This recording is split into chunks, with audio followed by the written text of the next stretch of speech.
So after first time at CARIBAVIA event, your impressions, why this event is not a sit and listen event and how it is different? Yeah, I was really happy and impressed by the openness of all the attendees to really talk about the real issues facing tourism, aviation, and certainly the recovery of St. Martin from the pandemic and how that has impacted tourism and aviation. Really, it was interesting to hear and the format of the event to see how it was facilitated a lot of interchange, whether that was through questions and answers during presentations from experts in their respective fields, or if it was even during the lunch hours where we got to talk a little bit more informally about the issues and potential solutions. So I found that it was well put together with a broad scope of stakeholders on the island and the Caribbean in general, including the Prime Minister and her remarks. And I also like the focus as well on sustainability, where that's Ampaire's focus is sustainable aviation, but broader the sustainability initiatives across the region and in tourism in general. Would you agree if I say that it's quite impressive the interest of actually government and all officials, not only to discuss, but to do something and to do it fast? Yeah, I think that a lot of that anywhere else. Yeah, I think that the commitment shown by the government officials that were present and those representing government agencies or private agencies like the airport that work with the government to really try and move forward quickly on issues like sustainability. I had great conversations around what infrastructure would be necessary to support sustainable aviation, whether that's electric aviation. So I think it was really great to have those officials be so forward-thinking and trying to institute policies or understand what the future will look like to be able to start working on that today. Quite easy question and complicated in the same time. Many people are discussing what exactly we need to change to decarbonize the aviation.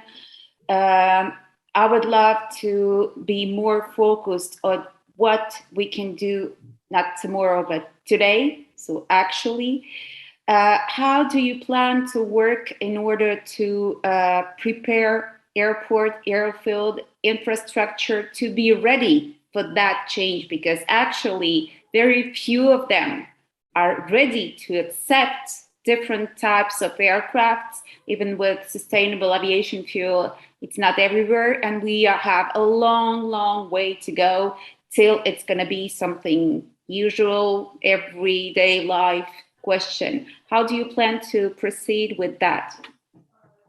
I think it's really important for airports to make the efforts to understand and engage with whether that's manufacturers such as Ampaire or other service providers, fixed-based operators who operate at even smaller or general aviation airports, to really consider what their planning, their 5-year planning, let's say, looks like today, and engage with the key sustainable aviation stakeholders to start to map out what the requirements are going to be. Those requirements are ultimately still in development, but having consistent engagement with those stakeholders is going to be really important for airports and other kind of parts of the aviation ecosystem to start to prepare or to understand what's coming down the pipeline. I think it's also important for airports to work with the airlines, the operators who are signing up to procure or pre-order a lot of these novel aircraft and electrified aircraft to understand the demand on the demand side, what the airports need to provide to support those airlines.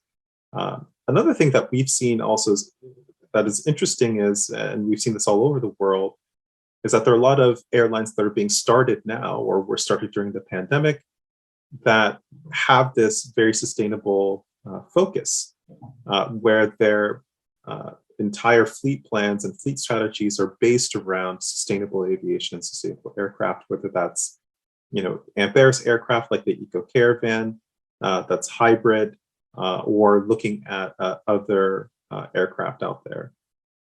And so we ultimately think that there's going to be a lot of pressure for governments and for airports to provide the infrastructure necessary to support what eventually will be a lower cost, cleaner, and quieter aviation or air transport community or air transport market.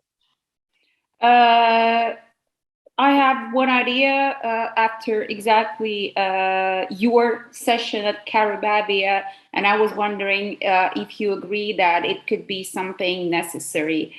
In my opinion, we need to have a panel discussion, or call it whatever, where actually companies like yours, airports, operators, aviation operators could come together and start discussing now why we need to do and what we need to do now, not in 5 years. Because I'm afraid that your Eco Caravan will be certified and the airports will be not ready yet to get it. So we need to save time and get all professionals together in a way and to tell things, because it has to be done now. So would you agree to be one of companies who are screaming, guys, let's come together and discuss, because someone has to be the first? Yeah, definitely. Ampaire is looking to engage and be part of these working groups that are established to look at how to develop infrastructure or the policy changes that are necessary to support electrified aviation. You mentioned a couple things around kind of infrastructure and infrastructure not being ready, and that's actually why we've architected the Eco Caravan or designed it the way we have, is that we don't need infrastructure to start. Anywhere that a conventional caravan can fly today, our Eco Caravan can fly. And so we don't want to put infrastructure in the way of our operator customers to be able to deploy the aircraft and start to see the real benefits of significantly decreased fuel consumption and lower operating costs. And so ultimately, infrastructure provides kind of a cheaper source of energy to power our aircraft. So there's more cost savings potential with the infrastructure. And so looking at what investments and what policies may need to change to be able to enable that infrastructure is something that we're willing to be a part of.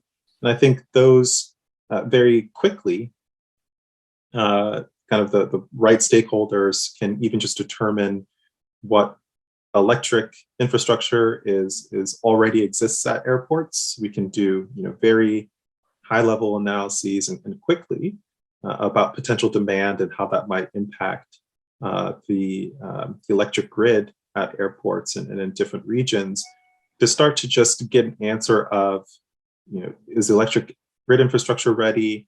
Do we have the right level of power, the right voltage, the right amperage? Those are things that can happen really quickly. Very last question. Are you getting ready to go for the next CARIBAVIA in 2023? Yeah, in 2023, we'd love to go back to CARIBAVIA, give an update on our Eco Caravan program, as we expect to be right in the throes of certification with the FAA. And I'm sure we'll have many hours under our belt in terms of flight testing with our Eco Caravan at that point. So it'd be great to present our updates, as well as potentially partnerships and customers in the region too. Perfect. Thank you very much, and see you at next CARIBAVIA for sure. Thank you so much. And it's Tatiana, correct? Yes. Okay, great. Thank you. Thank you. Thanks.